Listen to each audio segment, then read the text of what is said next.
चलाइए बच्चों, है ना। हेलो बच्चों, हाउ आर यू, कैसे हो आप लोग। आई होप आप बहुत अच्छे होंगे, स्वस्थ होंगे, मज़े में होंगे, अच्छे से पढ़ाई कर रहे होंगे और अपने एग्ज़ाम की तैयारी अच्छे से कर रहे होंगे वे। ठीक है, तो बच्चों आज हम जो 24 जैन का जो हम कुछ क्वेश्चन मेरा बाकी रह गया था, तो आज हम उसको पूरा करते हैं बच्चों। ठीक है ना। ये सारे क्वेश्चंस कैसे है, ये सारे क्वेश्चन मेरा मेमोरी बेस्ड क्वेश्चंस है। ये सारे क्वेश्चंस कैसे, मेमोरी बेस्ड। ठीक है बच्चों, तो चलिए आइए हम लोग नेक्स्ट क्वेश्चन देखते हैं बच्चों, है ना। क्या लिखा हुआ है, द इक्वेशन एक्स स्क्वायर, ये सारे मेमोरी बेस्ड है बच्चों, इसको ध्यान रखना आप लोग, है ना।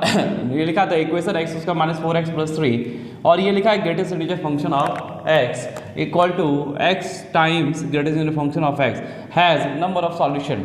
ये नंबर ऑफ सॉल्यूशन पूछ रहा है, इसमें ऑप्शन भी होंगे, लेकिन ये मेमोरी बेस्ड है तो एग्जैक्ट चीज़ नहीं मालूम है बच्चों। ठीक है, तो चलिए हम लोग क्वेश्चन नंबर 16 देखते हैं। लेकिन मुझे ये इक्वेशन मालूम है, तो इसके हेल्प से हम लोग क्या करेंगे, हम लोग सॉल्यूशन निकाल लेंगे, फिर जैसे भी ऑप्शन में होगा उसको हम लोग टिक करेंगे बच्चों। ठीक है, आइए देखते हैं। X square minus 4x plus 3 plus, है ना, हम लोग क्या करें बच्चों, इसको भी उठा के इधर ही ले आए, कोई दिक्कत, उठा के ले आइए।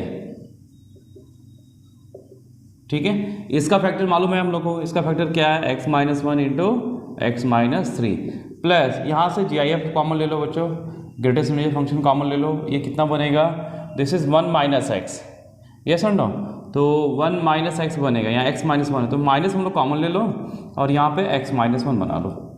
कोई दिक्कत बच्चों यहाँ तक, है ना। चलिए यहाँ से हम लोग कॉमन, हम लोग ये ले लेते हैं बच्चों, x माइनस 1 कॉमन ले लो यहाँ से,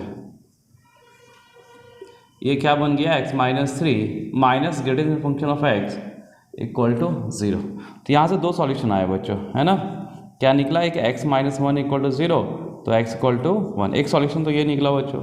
दूसरा क्या निकलेगा, आइदर दिस 0 आइदर दिस 0, तो यहाँ से x minus 3 minus this equal to 0, that means x minus 3 equal to डब्बा of x, that means GIF of x। Clear है। अब यहाँ पे देखो, हेलो बच्चों, हाउ आर यू, कैसे हो आप लोग। आशा करते हैं आप बहुत अच्छे होंगे, स्वस्थ होंगे, मजे में होंगे और अच्छे से पढ़ाई कर रहे होंगे बच्चों। और आप लोगों का जेईई मेंस का पेपर कैसा चल रहा है बच्चों, आप लोग प्लीज़ कमेंट करके बताएं बच्चों, और क्वेश्चन भी शेयर करें ताकि मैं उसको, है ना, उसका वीडियो बना के मैं अपलोड कर सकूं बच्चों। ठीक है, और अभी तक हम लोग जो एक वीडियो हम लोग जो बनाए थे बच्चों प्रीवियस ईयर के लिए, मतलब 24 जैन का, उसमें कितना टोटल नंबर ऑफ 15 क्वेश्चन थे, 15 क्वेश्चन थे। तो नेक्स्ट आज हम लोग नेक्स्ट वीडियो लेके आए हैं बच्चों, है ना, rest question of math 24 Jain shift 1 का। ठीक है, चलिए ये सारे क्वेश्चंस कैसे हैं बच्चों, ये सारे क्वेश्चन मेरा मेमोरी बेस्ड है।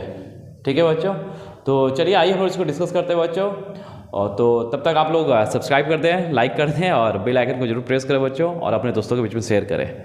और जो बच्चे अप्रैल के लिए क्रैश कोर्स ज्वाइन करना चाहते हैं बच्चों, है ना, IIT JEE मेंस के लिए, वो कर सकते हैं, है ना। और जो बच्चे क्रैश कोर्स CBSE बोर्ड के लिए भी करना चाहते हैं, 12th बोर्ड के लिए, वो भी हमसे कांटेक्ट कर सकते हैं, और हम उसका अपना व्हाट्सएप नंबर बच्चों हम डिस्क्रिप्शन में दे दिए हैं। ठीक है ना, तो वहाँ जाके मुझे व्हाट्सएप करें और जो भी क्वेरी है वहाँ जाके पूछे बच्चों आप।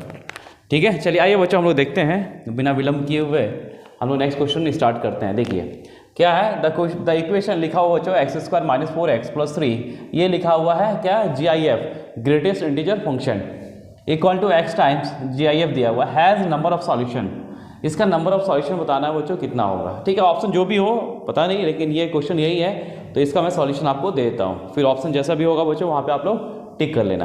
क्लियर है, चलिए आइए हम लोग देखते हैं बच्चों क्वेश्चन नंबर 16। ये क्या है, x square minus 4x plus 3 plus, है ना, ग्रेटेस्ट फंक्शन ऑफ x, इसको उठा के इधर ले आओ बच्चों, तो minus x time greatest function of x। Clear है, तो इसका फैक्टर कितना होगा बच्चों, यदि फैक्टर लिखूं, दिस इज x माइनस 1 और x माइनस 3, यही होगा ना। ये क्या होगा बच्चों, x माइनस 1 और x माइनस 3। क्लियर है, और यहाँ से हम लोग क्या करते हैं बच्चों, ये ग्रेटेस्ट फंक्शन x कॉमन ले लेते हैं, ये कितना बना, दिस इज 1 माइनस एक्स, तो क्या हम यहाँ माइनस लिख के बच्चों इसे भी क्या x माइनस 1 कर लें, कोई दिक्कत है ना, कर सकते हैं, कोई दिक्कत नहीं है। तो यहाँ से देखो, यहाँ से x माइनस 1 कॉमन आ गया बच्चों, दिस इज x माइनस 1, और अंदर क्या बचा, अंदर बचा x माइनस 3, और ये माइनस GIF ऑफ x, डब्बा ऑफ x इक्वल टू 0। तो यहाँ से दो solution, either this 0 either this 0 बच्चों, तो यहाँ से x माइनस 1 इक्वल टू 0, तो x इक्वल टू 1, एक सॉल्यूशन तो ये आ गया बच्चों। नेक्स्ट क्या है, यहाँ से है x माइनस 3 इक्वल टू, इसको उठा के उधर ले जाओ, इक्वल टू दिस, ठीक है। तो यहाँ से x इक्वल टू थोड़ा ये भी लिख सकते हैं बच्चों, देखो आप हम लोग यहीं से देख सकते हैं बच्चों, ठीक है ना। ये क्या लिखा हुआ है, x minus 3 equal to greater than function of x।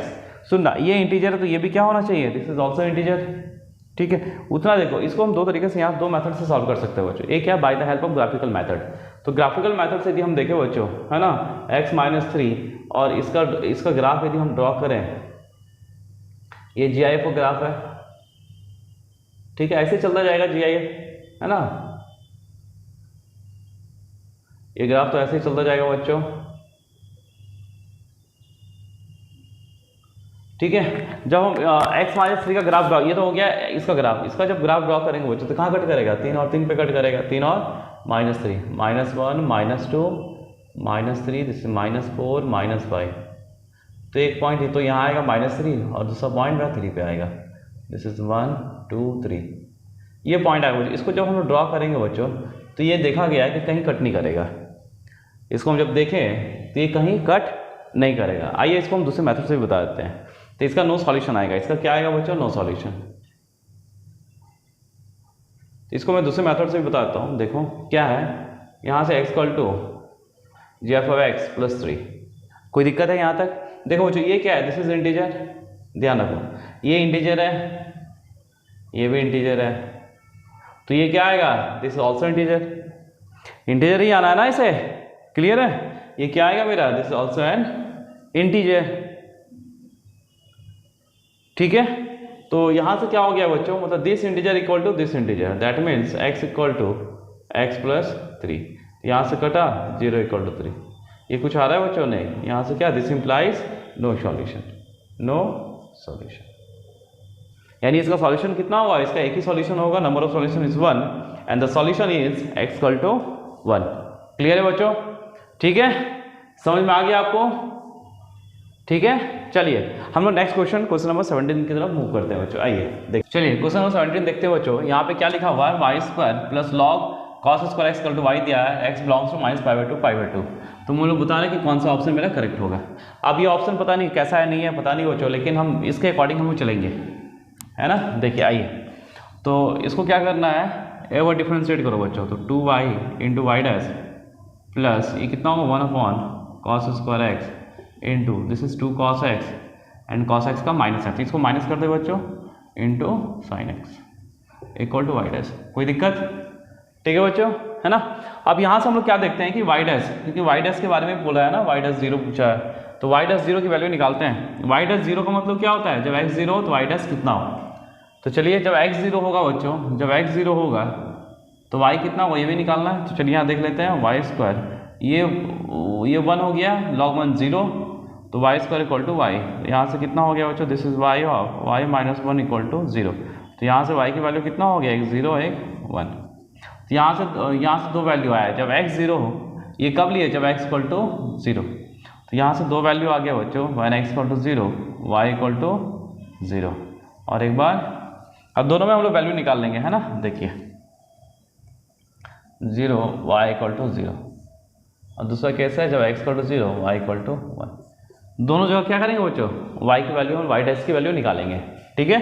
आइए देखते हैं, जब x 0 तो y भी 0, तो ये 0, ये तो इसके कारण पूरा 0, तो y' कितना आ गया, 0, ठीक है, मतलब 0 पे 0 आ गया।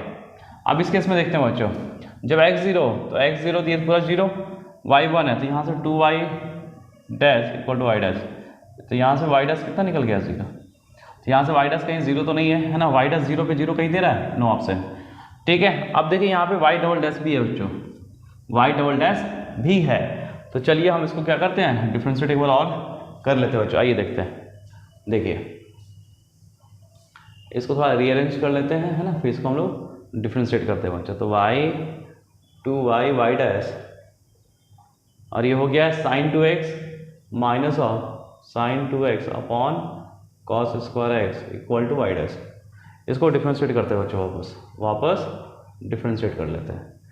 तो u × v लगा दो, है ना, तो कितना होगा 2y' का होल स्क्वायर प्लस ये आ गया 2y and y" equal to, sorry equal to नहीं, माइनस है, minus, this is minus u upon v लगा देते हैं बच्चों, है ना। तो साइन 2x का क्या आएगा 2 cos 2x और नीचे एज इट इज नीचे वाला माइनस, तो ये एज इट इज रहेगा बच्चों sine 2x as it is. किसका डेरिवेटिव, इसका डेरिवेटिव कितना होगा माइनस साइन 2x, तो माइनस में प्लस और इसका स्क्वायर कर लेते हैं, कोई दिक्कत, और नीचे इसका whole square cos square x का होल स्क्वायर और equal to y double dash, कोई दिक्कत बच्चों। तो मेरे पास यहाँ 2 केस है बच्चों, देखो ये 2 केस है, इन दोनों केस पे हम लोग क्या करेंगे y डबल डैश का वैल्यू हम लोग फाइंड आउट कर लेंगे। तो चलिए जब x 0 हो y 0 एंड y डैश 0, तो यहाँ पे y डबल डैश निकाल लेते हैं, कितना आएगा बच्चों, देखो ये 0 गया, ये 0 पूरा, ये पूरा 0, ये 0, फिर ये कितना बना x 0 होगा तो ये -2, तो y डबल डैश कितना बना, यहाँ से y डबल डैश -2, यानी y डबल डैश का मॉड निकालो, ये कितना आया 2 आया, ठीक है। इस केस में कितना आया y डबल डैश का वैल्यू 2 आया। अब दूसरा केस क्या हम लोगों का, जब x 0 हो y 1 हो एंड y डैश 0, इसके भी देख लेते बच्चों, है ना। तो ये तो 0 गया, ये बचा y1 है, तो ये क्या बचा, this is 2y double dash minus ये 0, ये कितना बचा बच्चों, this is -2 equal to y double dash, कोई दिक्कत।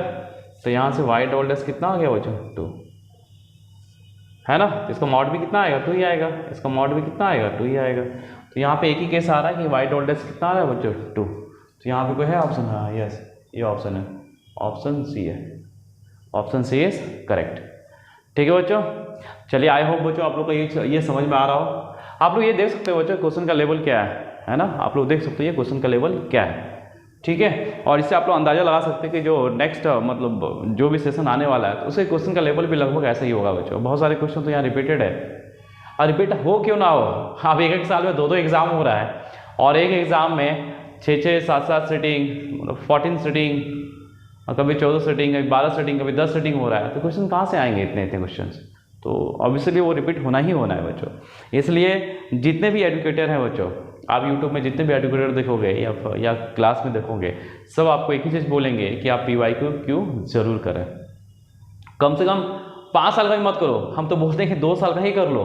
2 साल में तुम्हारा 2000 क्वेश्चन हैं, केवल मैथ्स के 2000 क्वेश्चन होंगे 2 साल में, आप वही सारा कर लो ना, आपका बहुत ईजी है। मैं वैसे पहले बता चुका बच्चों कि जितने भी पेपर जो डिज़ाइन होता है 3 कैटेगरी में होता है ना, इजी मीडियम टफ, और इजी आपका 6 से 7 question each and every subject में मिल जाएगा, फिजिक्स लो, केमिस्ट्री लो, मैथ में लो। तो मेरा तो कहना यही है कि आप लोग जब पेपर स्टार्ट करो बच्चों, सॉल्व करना जब स्टार्ट करो, तो सबसे पहले आप लोग जो ईजी क्वेश्चन है उसको टारगेट करो। ये नहीं कि कोई एक लुभावना वाला क्वेश्चन पे लटक जाओ, मतलब जो बहुत लालच लग रहा है उस पर लटक गए और 15 मिनट बर्बाद कर दिए, 20 मिनट बर्बाद कर दिए, नहीं वो नहीं करना है। आप पहले ढूंढो, कोई बात नहीं, थोड़ा टाइम जाने दो ना, क्या फर्क पड़ता है। आप ऐसे ही क्वेश्चन में लटक के यदि 20 मिनट खत्म कर रहे हो, तो आप ऐसे 5 मिनट खत्म करो ना, क्वेश्चन के बाद देख लो और उसको टिक मार लो कि हाँ वो नंबर नोट कर लो कि ये नंबर हमको करना है, ठीक है। तो वैसे करो बच्चों, पहले क्या है जो इजी है उसको टारगेट करो, जो कमजोर है उसको टारगेट करो, फिर जब एनर्जी बचेगा तो हम लोग उसके बाद थोड़ा मीडियम, उसके बाद फिर हम लोग स्ट्रॉन्ग, मतलब जो ताकतवर उस पर जाओ, पहले जो टफ है ना। तो पहले हम लोग इजी से चाहिए, नहीं पहले तुम टफ में जाके सारी एनर्जी वहीं खत्म कर दो, वहीं डिमोटिवेट हो जाओ, वहीं कॉन्फिडेंस लूज करो, फिर सब खत्म, पेपर तुम्हारा वहीं खत्म हो गया। तो इससे अच्छा है कि हम पहले इजी टारगेट करें, इजी टारगेट करो फिर वहां से करो बच्चों, क्लियर है। चलिए आइए हम लोग नेक्स्ट क्वेश्चन की तरफ चलते हैं बच्चों, ठीक है। चलिए आइए बच्चों नेक्स्ट क्वेश्चन देखते हैं ना। ये क्या लिखा हुआ है, 18 लिखा हुआ है एक रिलेशन R इक्वल टू दिया हुआ है A to B, ये दिया GCD of AB equal to 1, मतलब जब बोला कि जब GCD 1 होगा तो ये क्या रिलेशन होगा, AB होगा, where AB belongs to all real number, नहीं ऑल इंटीजर्स रिलेशन, कौन सा रिलेशन होगा बताना आपको, क्लियर है। देखिए तो हम लोग पहले स्टार्ट करते हैं ट्रांजिटिव से ही, है ना। ट्रांजिटिव कब होगा, सॉरी ट्रांजिटिव हम लोग कहाँ से स्टार्ट करते हैं, रिफ्लेक्सिव से, रिफ्लेक्सिव से ही देखना स्टार्ट करते हो बच्चों, क्लियर है। तो रिफ्लेक्सिव में क्या क्या होना चाहिए, 1 1 है ना, यदि मान लो तो 1 1 मानते हैं, 2 2 मानते हैं। यदि मैं 2 2 उठाता हूँ 1 1 में तो चलो क्या ये आ गया GCD 1 आ जाएगा, तो ये 1 1 होगा। लेकिन जब 2 2 की बात करेंगे तो 2 2 का GCD मतलब SCF, इसको ध्यान रखना, GCD मतलब क्या होगा बच्चों, SCF, ठीक है। तो जब हम 2 2 का जब SCF देखेंगे तो 2 2 का SCF कितना आएगा, इसका जब SCF की बात करेंगे तो SCF 2 आ रहा है, मतलब 2 2 मेरा इसमें इसका रिलेशन में नहीं आएगा। 2 भी नहीं आएगा, 3 भी नहीं आएगा, 4 भी नहीं आएगा, क्योंकि सबका जीसीडी कितना है, सबका एचसीएफ कितना बच्चों, सबका एचसीएफ कितना आएगा, 3 का 3 आएगा, 4 का 4 आएगा। तो वो तो रिलेशन में फिर एग्जिस्ट करेगा ही नहीं, क्योंकि जीसीडी जब 1 होगा, जब एचसीएफ 1 होगा तब ये रिलेशन में आएगा। तो 2 2 3 3 ये सब क्या रिलेशन में नहीं है। जब ये सब रिलेशन में नहीं है तो क्या होगा, मेरा ये रिफ्लेक्सिव भी नहीं होगा। ठीक है, चलिए रिफ्लेक्सिव नहीं है, फ्रॉम रिफ्लेक्सिव और सिमेट्रिक देखते हैं। सिमेट्रिक में यदि 2 3 है तो क्या आना चाहिए, मेरा 3 2 भी आना चाहिए। 2 3 का जीसीडी बताओ, 2 3 का जीसीडी इज 1 है ना। 2 3 का यदि मैं जीसीडी बताऊं तो क्या आएगा, 1 ही तो आएगा। कितना आएगा बच्चों, 1। 2 3 का जीसीडी कितना आएगा, 1 आएगा, है ना। 3 2 का भी जीसीडी कितना आएगा, 1 आएगा। इसका भी जीसीडी 1, इसका भी जीसीडी कितना आएगा, 1 आएगा। इसका मतलब 2 3 भी क्या होगा, 2 3 भी रिलेशन में आएगा और 3 2 भी रिलेशन में भी आएगा। इसका मतलब 2 3 भी आएगा, 3 2 भी आएगा, 4 2 भी आएगा, 2 4 भी आएगा, है ना। 5 1 1 5, 5 6 6 5 भी आएगा, है ना, क्योंकि सबका जीसीडी कितना हो रहा है, 1 हो रहा है, यानी वो रिलेशन में एग्जिस्ट करेगा। दैट मीन्स यहाँ सिमेट्री तो सेटिस्फाई कर रहा है। अब हम ट्रांजिटिव देख लेते हैं थोड़ा बच्चों, है ना। ट्रांजिटिव देख लेते हैं। अब ट्रांजिटिव में क्या है बच्चों कि यदि हम बोले कि रिलेशन में है, यदि मैं बोल दूँ अच्छा 2 3 रिलेशन में है, ठीक है, belongs to relation, and 3 4 also belongs to relation, तो क्या 2 4 ये मेरा रिलेशन होगा। जो 2 4 का जीसीडी कितना होगा, 2 4 का जीसीडी इज 2, तो ये बिलोंग्स टू रिलेशन तो करेगा ही नहीं, क्योंकि 2 3 यदि 2 3 का जीसीडी कितना बच्चों, 1 है, 3 4 का भी जीसीडी 1 है, तो ये भी रिलेशन को एग्जिस्ट करेगा, ये भी रिलेशन में एग्जिस्ट करेगा। लेकिन जब इसका देखें 2 3 3 4, जब हम 2 4 की बात करेंगे तो 2 4 का क्या ये रिलेशन में एग्जिस्ट करेगा, नहीं। रीज़न क्या है, क्योंकि इसका जीसीडी कितना है, 1 नहीं है। 2 4 का जीसीडी कितना होगा, या 2 4 का एचसीएफ कितना हो जाएगा बच्चों, 2 हो जाएगा। क्लियर है, यानी ये ट्रांजिटिव नहीं होगा। That means your answer is symmetric. Clear है बच्चों, चले नेक्स्ट, है ना। आइए हम लोग नेक्स्ट देखते हैं बच्चों। देखिए नेक्स्ट क्वेश्चन क्या है, नेक्स्ट क्वेश्चन क्या है, 19, क्वेश्चन नंबर हम लोग 19 देखे बच्चों, क्वेश्चन नंबर 19। तो उसमें क्या लिखा हुआ, if the tangent to the curve this, ये कैसा कर्व है बच्चों, इलिप्टिकल कर्व है। ये कर्व कैसा इलिप्टिकल है, थोड़ा अच्छा से लिख लो इसको। एक्स स्क्वायर अपॉन कितना हो गया, 16 plus Y square upon 9 equal to 1। Clear है। तो बोलता है intersect the axis if the tangent to the curve, मतलब इस इलिप्स पे जो मेरा टेंजेंट है, कर्व पे जो टेंजेंट है वो intersect the axis, X axis और वाई एक्सिस को कहाँ इंटरसेक्ट कर रहा है, वाई एंड बी पे। देन बोलता है minimum value of length of the line segment A B का मिनिमम वैल्यू चाहिए। चलिए हम लोग थोड़ा ड्रॉ करने की कोशिश करते हैं बच्चों। ये कैसा है, हॉरिजॉन्टल इलिप्स है ना। थोड़ा अच्छा ड्रॉ नहीं हुआ, थोड़ा अच्छे से ड्रॉ करें इसे।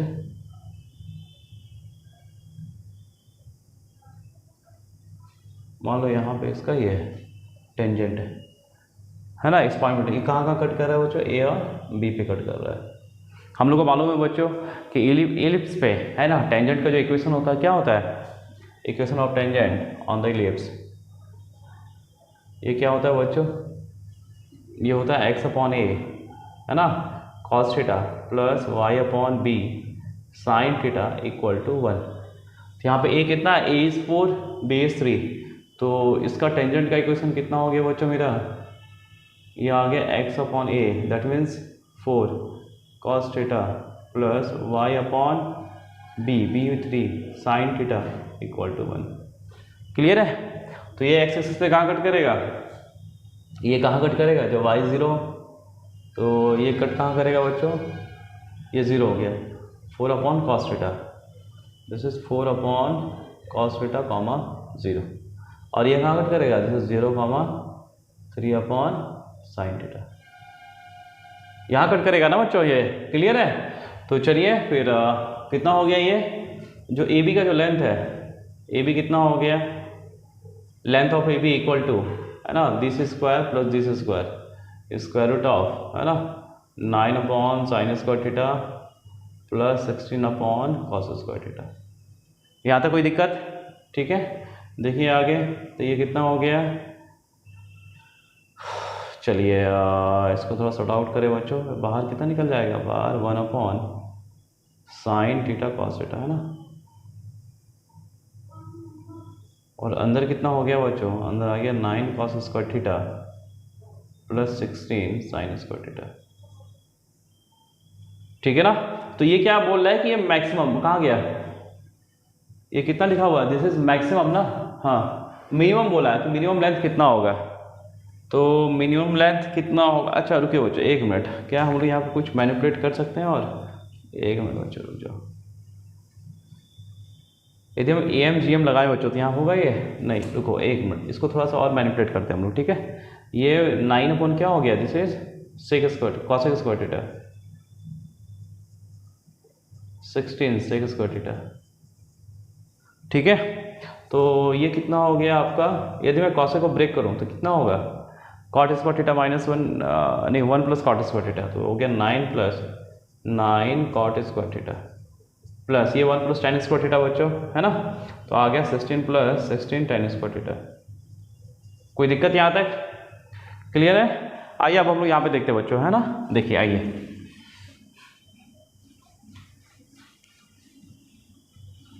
ठीक है, आइए। तो ये हो गया आपका, है ना। ए बी कितना आ गया? ए बी इक्वल टू, यदि मैं लिखूँ तो स्क्वायर रूट ऑफ 25 प्लस ये आ गया 16 tan square theta plus 9 cot square theta. देखो मुझे ये तो फिक्स वैल्यू है। ये ए बी मिनिमम कब होगा? जब ये मिनिमम होगा, है ना। ए बी मिनिमम कब होगा? जब ये मिनिमम होगा आपका। ठीक है ना। तो यहाँ पे हम लोग लिखते हैं बच्चों, क्या इसमें हम लोग AMGM लगा दें? AM is greater than equal to GM लगा सकते हैं, क्योंकि GM लगाएंगे तो ये क्या tan square theta into cot square theta कितना होगा? 1, वो कैंसिल आउट हो जाएगा। तो ये हो गया 16 tan square theta plus 9 cot square theta upon 2 बच्चों is greater than equal to कितना हो गया? जैसे square root of 16 tan square theta into 9 cot square theta. कोई दिक्कत? ये ग्रेटर देन इक्वल टू हो गया बच्चों, ये 2 इधर आ जाएगा और आ गया जैसे 16 tan square theta plus 9 cot square theta is greater than equal to, ये कितना हो गया? ये तो 1 हो गया, और ये से 3 निकला, ऐसे 4 12, तो बाहर कितना निकला? 12 निकल गया। तो ग्रेटर देन इक्वल टू कितना हो गया बच्चों? This is 24। यानी इसका मिनिमम वैल्यू कितना हो गया? ये। तो ए बी का मिनिमम वैल्यू कितना होगा? ए बी का minimum value of A B, ये स्क्वायर रूट ऑफ 25 तो फिक्स था, इसको कुछ करना ही नहीं है ना, प्लस इसका मिनिमम वैल्यू 24। तो कितना आया? This is 49। तो इसका मिनिमम वैल्यू कितना हो गया? 7 इज योर आंसर। ठीक है बच्चों, यहाँ तो कोई दिक्कत है ना? ठीक है, तो चलिए हम लोग नेक्स्ट क्वेश्चन की तरफ चले बच्चों। आइए हम लोग नेक्स्ट क्वेश्चन करें। ठीक है, आइए बच्चों देखते हैं नेक्स्ट।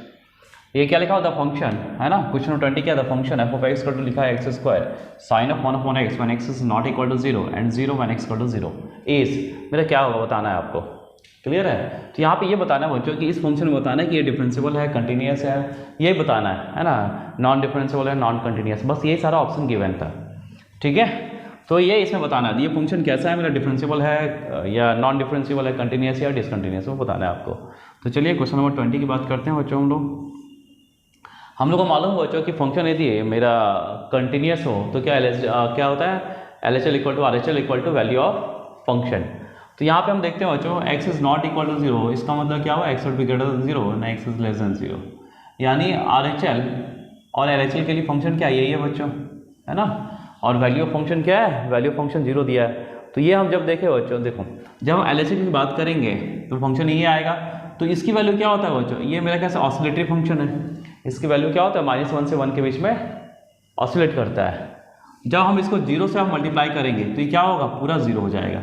यानी जो मेरा LHL निकलेगा बच्चों वो 0 निकलेगा, और RHL भी जो निकलेगा वो भी क्या निकलेगा? 0। और ये किसके इक्वल है? 0 के इक्वल है। यानी यहाँ पे क्या हो गया? ये फंक्शन मेरा कैसा हो गया? कंटिन्यूस हो गया बच्चों। This function is continuous. ये समझ में आया बच्चों आपको? क्लियर है? तो ये फंक्शन कैसा है? मेरा कंटिन्यूस है, continuous at x equal to 0। अब हम लोग डिफरेंशियलिटी देखते हैं। तो डिफरेंशियलिटी का चलिए हम इसको, डिफरेंशियलिटी में क्या होता है? LHD equal to RHD। अब देखो RHD के लिए भी यही फंक्शन है और LHD के लिए भी यही फंक्शन है। तो क्यों ना हम इसको यहीं पे डायरेक्टली डिफरेंशिएट कर दें बच्चों। डिफरेंशिएट कीजिए, u इंटू v लगा दीजिए, दिस इज 2x और sine 1/x as it is plus, clear है, x square as it is रखो और साइन 1/x का derivative this is cos of 1/x into 1/x का minus 1/x, x square cancel, तो ये कितना हो गया, this is 2x sine of 1/x and minus cos of 1/x, यही आएगा। तो जब हम जीरो की बात करेंगे बच्चों, जब हम एफ डैश जीरो जब पॉजिटिव की बात करेंगे तो जीरो पॉजिटिव में क्या देगा, मतलब जीरो ही तो पुट करना है, ये क्या हो गया -1 से 1 के बीच में लाई करेगा, लेकिन ये क्या होगा 0, तो ये कितना भी उछल कूद करे यानी इसको हम जीरो के साथ मल्टीप्लाई कर दो तो ये कितना हो गया, पूरा 0, क्लियर है, तो ये 0 हो गया। लेकिन ये तो अटक गया, ये तो ऑसिलेट करते रहेगा बच्चों, तो इसका कोई फिक्स वैल्यू नहीं है, यानी हम इसको लिख सकते हैं F dash zero does not exist, does not exist, exist नहीं करेगा, कोई फिक्स वैल्यू तो नहीं है ना, कोई फिक्स वैल्यू एग्जिस्ट कब करता है, मतलब does not have a fixed value, that means this function does not exist, मतलब ऑसिलेटरी नेचर का होगा, तो इसका कोई फिक्स वैल्यू तो है नहीं। अब मुझे क्या चाहिए, एक फाइनाइट क्वांटिटी चाहिए, फाइनाइट क्वांटिटी चाहिए, तो ये तो होगा ही नहीं। इसका मतलब क्या हुआ कि मेरा जो मतलब जो डिफरेंशियलिटी है, फंक्शन का जो डिफरेंशियलिटी है वो 0 पे एग्जिस्ट नहीं करेगा। तो ये फंक्शन कैसा हो गया बच्चों, ये फंक्शन मेरा कंटिन्यूस है लेकिन डिफरेंशिएबल नहीं है, क्लियर है, कोई दिक्कत। चलिए अब हम लोग नेक्स्ट क्वेश्चन की तरफ मूव करते हैं बच्चों, ये तो ऐसे ही हो गया। चलिए क्वेश्चन नंबर 21 को देखते हैं बच्चों हम लोग। देखिए 21 में क्या दिया है, लिखा if n is decided by rolling a normal die and k/6 is the probability that this system of equation x plus y plus z equal to 0 and x plus y plus z equal to 0 2 3x plus n minus 3y plus z equal to 6 has a unique solution, then find the sum of all the possible values of k and n और k के सारी possible values का क्या चाहिए, सम चाहिए, सम, इसको ध्यान रखना। तो इसका जब इसका यूनिक सॉल्यूशन कब होगा बच्चों, जब मेरा क्या होगा, मेरा इसका जो डिटरमिनेंट है उसका डिटरमिनेंट जो निकालेंगे वो वैल्यू क्या हो, 0 के बराबर नहीं हो, दैट मीन्स है ना क्या 1 1 1 है ना, ये कितना हो गया n 1 1, this is 3 n minus 3 और this is 1, this should not be equal to 0, यही होता है ना हम लोग का, है ना, ठीक है। तो चलिए कैसे करें इसको, चले हम लोग ऐसा करते हैं, R1 गिव्स, इसको 0 बनाते हैं, इसको 0 बना लेते हैं, R1 gives R1 minus R2, नहीं एक काम करते हैं बच्चों, एक मिनट, एक को 0 बना, इसको और ये तो 0 बन जाएगा, हाँ चलो एक लिखते हैं, R1 gives R1 minus R2, चलो एक ही में हो जाएगा मेरा काम, ठीक है। तो ये कितना आ गया, तो मेरा R1 चेंज हो रहा है तो 1 minus n, this is 0, this is 0 और ये n 1 1 एज इट इज, ये 3 n minus 3, this is 1 does not equal to 0, यही आएगा ना। तो n माइनस 1 के इसके टर्म में खुल जाएगा बच्चों, 1 माइनस n के टर्म में, चलिए तो आ गया दिस इज 1 माइनस n, ये सब 0 हो गया तो क्या खुलेगा, ये गया, दिस इज 1 माइनस है ना n प्लस 3 इक्वल टू 0, ठीक है, यही आएगा ना मेरा, है ना। तो क्या आ गया, n की वैल्यू आ गया बच्चों, दिस इज, तो n equal to 1 and n equal to 4, n की आपके पास दो वैल्यू आ गया, n 1 आ गया बच्चों और n इक्वल टू 4 आ गया, और कुछ वैल्यू आएगा देख लो, एक बार दोबारा चेक कर लेते हैं हम लोग, है ना, यही आएगा ना, 1 माइनस n था, ठीक है, वेरी गुड, 0 0, कोई बात नहीं, ठीक है। चलिए यहाँ पे n की दो वैल्यू आ गया बच्चों, n की वैल्यू क्या आ गया, 1 एंड 4, n की वैल्यू कितना आ गया, 1 एंड 4 बच्चों, ठीक है। तो ये क्या बोला, n is decided by rolling a die, तो क्या मेरा आया n equal to 1 and 4, k is the probability that the system of the equation this has a unique solution, find the sum of all possible value। तो चलिए देखिए यहाँ बच्चों n की दो वैल्यू आ गया, n की वैल्यू क्या आ गया, 1 एंड 2, तो 1 टू आने का प्रोबेबिलिटी क्या हो गया, प्रोबेबिलिटी ऑफ गेटिंग n, ये क्या हो गया, दिस इज 2 अपॉन, और ये कितना है, दिस इज 6, दैट मीन्स 1/3। तो k अपॉन 6 कितना आ गया, k अपॉन 6 इक्वल टू 1/3। तो यहाँ से k कितना आ गया बच्चों, k इक्वल टू 2, ठीक है ना, k कितना आ गया, 2 आ गया, k की वैल्यू 2 आया, और n की वैल्यू कितना है, 1 and 2। तो सम ऑफ k प्लस n, सम कितना आ गया, दिस इज 1 + 2 + 2, दैट मीन्स 4 + 1 5। कितना है भाई बच्चों, सम ऑफ ऑल पॉसिबल वैल्यूज कितना आ गया, of k and n is 5। या तो कोई दिक्कत बच्चों, ठीक है ना। चलिए हम लोग नेक्स्ट क्वेश्चन की तरफ मूव करें बच्चों, आइए।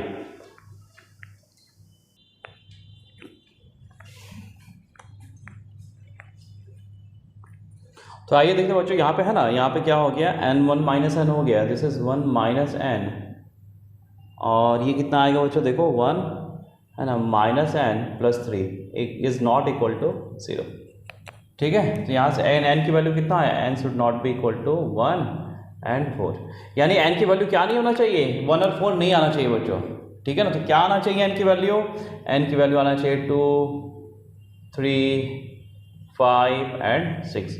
तो n की वैल्यू ये आना चाहिए, ठीक है ना, जिसके लिए ये इसका कैसा हो, यूनिक सॉल्यूशन हो, ठीक है।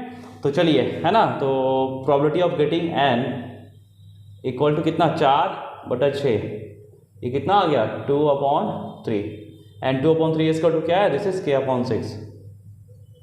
तो 3 2 है ना, यहाँ से k कितना निकल गया बच्चों, k इक्वल टू 4, ठीक है। तो चलिए सम कितना आ गया टोटल, सम इक्वल टू आ गया 2 + 3 + 5 + 6 + 4, 10 15 18 20, आंसर कितना हो गया, 20 इज योर आंसर, ठीक है। चलिए आइए हम लोग नेक्स्ट क्वेश्चन की तरफ मूव करें बच्चों, ठीक है। आइए बच्चों लोग नेक्स्ट क्वेश्चन देखते हैं ना, ये क्या लिखा हुआ है, if a and b are two non-zero matrices such that a² + b equal to a² b, ठीक है ना। ये मतलब कंडीशन गिवन है आपका कि यदि ये हो देन इसमें कौन सा कंडीशन, देन इसमें कौन सा ऑप्शन आपका होगा, ये बताना है बच्चों। तो चलिए हम लोग स्टार्ट करते हैं यहीं से, है ना, हम लोग यहीं से स्टार्ट करते हैं बच्चों। आइए देखते हैं क्वेश्चन नंबर 22 क्या लिखा हुआ है ना, इसी को उठाओ आप लोग, a² + b equal to a² b, clear है। अब इसको उठा के इधर लाओ, है ना, इसको उठा के इधर ले आते हैं। तो इसको उठा के इधर लाओ, और इसमें क्या है, a कॉमन है, a² कॉमन निकाल लीजिए आप, तो बचा क्या, i - b और प्लस b है इक्वल टू 0। तो i - b है बच्चों, तो यहाँ भी i - b बना दें हम लोग। देखो यहाँ पे हम लोग क्या करते हैं कि -i और इधर -i लिख लेते हैं, कोई दिक्कत, यहाँ से माइनस कॉमन ले लेते हैं। तो a², एक काम और करते हैं बच्चों, है ना, यहाँ से माइनस बाहर निकालो, तो b - i थोड़ा देखने में अच्छा लगता है, कैसे भी कर सकते हैं, कोई फर्क नहीं पड़ता है। चलिए हम लोग ऐसे ही कर लेते हैं, है ना, चलेगा, चलो हम लोग ऐसे ही कर लेते हैं। तो अच्छा ये b - i है ना, इसलिए ओके, तो चलो यहाँ से माइनस लो, और ये भी क्या हो गया, i - b, कोई दिक्कत यहाँ तक, -i + b वैसे ही आ गया, है ना। अब i - b कॉमन लो बच्चों यहाँ से, i - b, और क्या हो गया, this is a² - i equal to -i, ठीक है। इस माइनस को भी एडजस्ट कर देते, ये कितना हो गया, this is a² - i into b - i equal to i, कोई दिक्कत, ठीक है। अब देखो बच्चों यहाँ पे क्या यूज़ हो रहा है, ध्यान रखना आप लोग, हम लोग को मालूम है बच्चों कि a into a inverse equal to क्या होता है, एंटी मैट्रिक्स, ये लिखो या नहीं तो a इनवर्स a, ये हम लोग को मालूम है ना। यहाँ तो कोई दिक्कत नहीं होना चाहिए आप लोगों को, है ना। यहाँ पे क्या होता है, a inverse equal to i या a inverse a equal to i anti matrix होगा। तो बस बच्चों यही प्रॉपर्टी यूज़ है, a into a inverse equal to क्या लिखेंगे, a इनवर्स इंटू a, और कुछ नहीं करना है, ठीक है ना। देखो यहाँ से, तो यहाँ पे क्या, a² - i into b - i equal to i, तो क्या ये a इनवर्स हो सकता है, या तो ये इनवर्स होगा, नहीं तो ये इनवर्स होगा, ठीक है। तो क्या हम इसको, हम लोग ऐसे भी तो लिख सकते हैं, this is b - i into A square minus I equal to I. कुछ नहीं करना है बस। एक्चुअली ये स्टेप हम लोग यहीं पे लिखे हुए थे, है ना। ये स्टेप कहाँ था, यहीं पे था। कोई बात नहीं, आप ये लिखो नहीं तो ये लिखो, बोथ आर इक्वल, ठीक है ना, according to this A inverse equal to I equal to A inverse of A. Clear है। चलिए इसको वापस हम लोग प्रोडक्ट करते हैं। तो क्या आएगा, B A inverse B A square minus B, ये माइनस ए स्क्वायर और plus I equal to I. ये आया, ये कैंसिल बच्चों, तो वापस कितना आया, दिस इक्वल टू 0। तो B A square equal to, उधर 0 हो गया तो ये वाला टर्म उठा के उधर ले जाते हैं बच्चों, this is A square plus B, ठीक है ना। अब यहाँ से देखो ए स्क्वायर प्लस बी कितना दिया हुआ है, ए स्क्वायर बी, तो क्या हम इसकी जगह लिख सकते हैं A square B equal to B A square. This is the answer. कुछ नहीं करना था, लिटरली कुछ नहीं करना था, बस आदमी को क्या थोड़ा देखो, वैसे दिमाग तो चलता नहीं है हम लोग को, है ना। एग्जाम का टेम्परामेंट कुछ और होता है बच्चों, वहाँ तो दिमाग चलेगा नहीं। देखो इसमें अब आदमी क्या दिमाग लगा कि अरे A square minus I B minus I equal to I है, तो A inverse equal to I. तो लेकिन ये करने पे होता है, ऐसे सोचो मत, कर लो, करके देखो क्या आ रहा है नहीं आ रहा है। क्लियर है। तो ये क्लियर हो गया बच्चों आप लोगों का, है ना। This is the option A square B equal to B square A. ये जेई का प्रॉब्लम है आपका, देख रहे हैं ना कैसा है। चलिए हम लोग नेक्स्ट क्वेश्चन की तरफ चलते हैं बच्चों। क्वेश्चन नंबर 23 करते हैं। आइए हम लोग क्वेश्चन नंबर 23 देख लेते हैं बच्चों, ठीक है। चलिए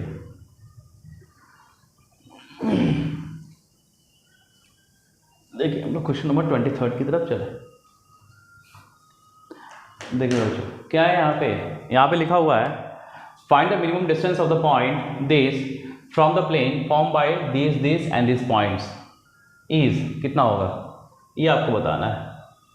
क्लियर है। देखो तो चलें हम लोग स्टार्ट करें। देखिए तो इसका मतलब क्या चाहिए बच्चों, मुझे क्वेश्चन क्या किया है ना, क्वेश्चन ये क्या है कि आपके पास प्लेन है, ये प्लेन है, यहाँ पे 3 पॉइंट गिवन है आपको। इसको मान लो ए है, this is A, this is B and this is C. ये पॉइंट सी है, तो यहाँ पे 3 पॉइंट है बच्चों। कैसे भी 3 पॉइंट है, ए बी एंड सी। तो हम लोग को मालूम बच्चों प्लेन का इक्वेशन लिखने के लिए मुझे क्या चाहिए। देखो यहाँ से एक फॉर्मूला भी है, डायरेक्टली आप पुट करो आंसर निकालो। लेकिन मान लो आपको फॉर्मूला याद ना हो तो कैसे करेंगे आप, है ना, क्योंकि हमेशा फॉर्मूला याद रहना, क्योंकि मैथ्स में बहुत सारे फॉर्मूलाज हैं, तो आप कितने फॉर्मूला को याद रखोगे। तो हम लोग को मालूम बच्चों प्लेन, देखो 3D में 2 ही चीज़ है, प्लेन एंड लाइन। लाइन का इक्वेशन लिखने के लिए क्या चाहिए, एक पॉइंट चाहिए और एक पैरेलल वेक्टर चाहिए। क्लियर है। एक पॉइंट चाहिए और एक पैरेलल वेक्टर चाहिए, ठीक है। तो और यहाँ पे प्लेन का इक्वेशन लिखने के लिए क्या चाहिए, एक पॉइंट चाहिए और एक perpendicular vector to that plane चाहिए, है ना। तो प्लेन का इक्वेशन क्या होता है बच्चों, यदि हम प्लेन का इक्वेशन लेंगे, this is vector R minus vector A, ये क्या हो गया, किस पॉइंट से पास करो, आर क्या है, variable point on that plane, है ना। और इसके साथ डॉट प्रोडक्ट कौन आएगा, normal vector to that plane equal to 0। बस ये याद रखो, इतना याद रखोगे आपका सारा काम हो गया।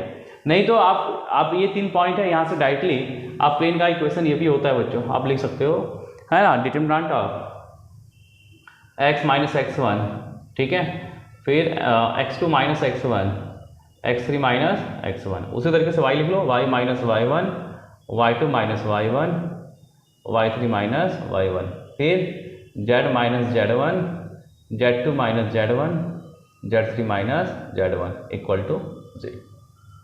या तो ये याद रखो, नहीं तो याद रखो, कितना याद रखोगे आप, तो सिंपल ये याद रखो, यहाँ से सारा कुछ आपका हो जाएगा। तो अब A R vector R minus A dot vector N equal to 0। तो नॉर्मल वेक्टर कैसे निकालते हैं बच्चों, इस प्लेन का नॉर्मल वेक्टर निकालना है, तो कैसे होता है, यहाँ पे दो वेक्टर क्रिएट करो और दोनों का क्या करो, क्रॉस प्रोडक्ट ले लो। दोनों क्रॉस प्रोडक्ट लेंगे तो क्या बन जाएगा, मेरा नॉर्मल वेक्टर बन जाएगा। यस और नो, ठीक है। तो चलिए यहाँ से क्या कीजिए, हम लोग यहाँ पे क्रिएट कर लेते vector A C cross A B,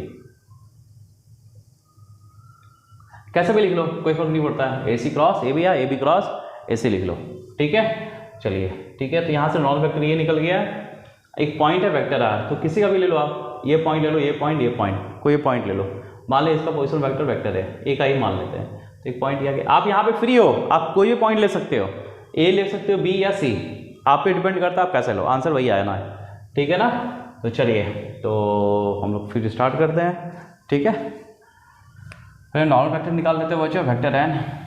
तो वेक्टर एन कितना हो गया, आई जे के, ठीक है, आई जे के, आई कितना है, अब आई जे के है ना, तो क्या A C cross A B, A C cross A B, A C cross A B, तो पहले ए सी निकाल लेते हैं, वेक्टर ए सी कितना हो गया, ए सी वेक्टर ए सी कितना हो गया, ए सी ओ सी माइनस ओ ए, यही होता है ना, position vector of C minus position vector of B. तो यहाँ पे 7 - 2 कितना हो गया, 5, 0 -2 6 + 1 7, तो कितना हो गया 5/-2j + 7 के, क्लियर है। फिर ए सी हो गया, फिर हम लोग ए सी है और ए बी था, ए बी निकाल लेते हैं, ए बी कितना हो गया, vector A B equal to है ना O B, vector O B minus O A, ठीक है, O B minus O A, clear है। तो ओ बी कितना हो गया बच्चों, बी माइनस ए, 3 - 2 1 बचा, 4 2 2 3 1 2 3, दिस इज 1 2 3, कितना आ गया देख लेते हैं हम लोग, आई का, आई कितना आ जाएगा बच्चों, ये गया, तो कितना -6 -14 -6 -14 -20, तो कितना लिख दे डायरेक्टली, ये आ गया -20 आई, ठीक है। फिर अब जे के बारे में लिखे तो -j, ये कितना आ गया, -j लिखेंगे बच्चों, तो this is 15 - 7, this is 8 plus है ना आपके वेक्टर के, तो ये कितना आ जाए के लिए 10 + 2 12, तो ये आ गया -20 -8 एंड दिस इज 2, ये नॉर्मल वेक्टर आ गया टू द प्लेन बच्चों, क्लियर है। और एक पॉइंट ले लो, पोजीशन वेक्टर ये लेते हैं, वेक्टर ए कितना है 2i 2j -1 के, ये पोजीशन वेक्टर ऑफ ए हो गया, कोई डाउट यहाँ तक, ठीक है। अब चलिए हम लोग इसमें पुट कर लेते हैं फटाफट, अब यहाँ पे पुट करके निकाल सकते हो, तो वो प्लेन का इक्वेशन आ गया। फिर क्या करेंगे हम लोग इक्वेशन लिखेंगे परपेंडिकुलर डिस्टेंस का from the point to that plane, है ना। तो पहले हम लोग प्लेन का इक्वेशन लिखने जा रहे हैं बच्चों, है ना। तो चलिए, अब वेक्टर आर क्या होता है, वेक्टर आर क्या है मेरा, xi + yj + zk, तो चलें, तो वेक्टर आर -a, तो हम लोग लिख लेते हैं बच्चों, है ना। इसको हम लोग कार्टेशियन में लिख लेंगे, वापस मुझे कार्टेशियन में करना पड़ेगा, लेकिन ये फॉर्मूला याद हो तब ना, आपको नहीं याद है तो हम लोग वहाँ से सीधा डायरेक्टली करेंगे बच्चों। तो चलिए, this is xi + yj + zk minus vector ए, तो वेक्टर ए क्या निकल आएगा, ये तो -2i -2j, और ये प्लस के आ जाएगा बच्चों, ठीक है। और फिर कितना है डॉट, वेक्टर एन कितना आ गया हम लोगों का, -20 -8 -20i -8j + 2, ये आ गया वेक्टर एन, ठीक है। अब इसका डॉट प्रोडक्ट इक्वल टू 0, तो कितना हो गया यहाँ से x -2, ये है ना 20, तो -20 x -2, फिर y -2 है ना, -8 से मल्टीप्लाई करेंगे y -2 को, ठीक है बच्चों, 12, तो 12z प्लस के, है ना, तो plus 12 times z + 1 equal to 0।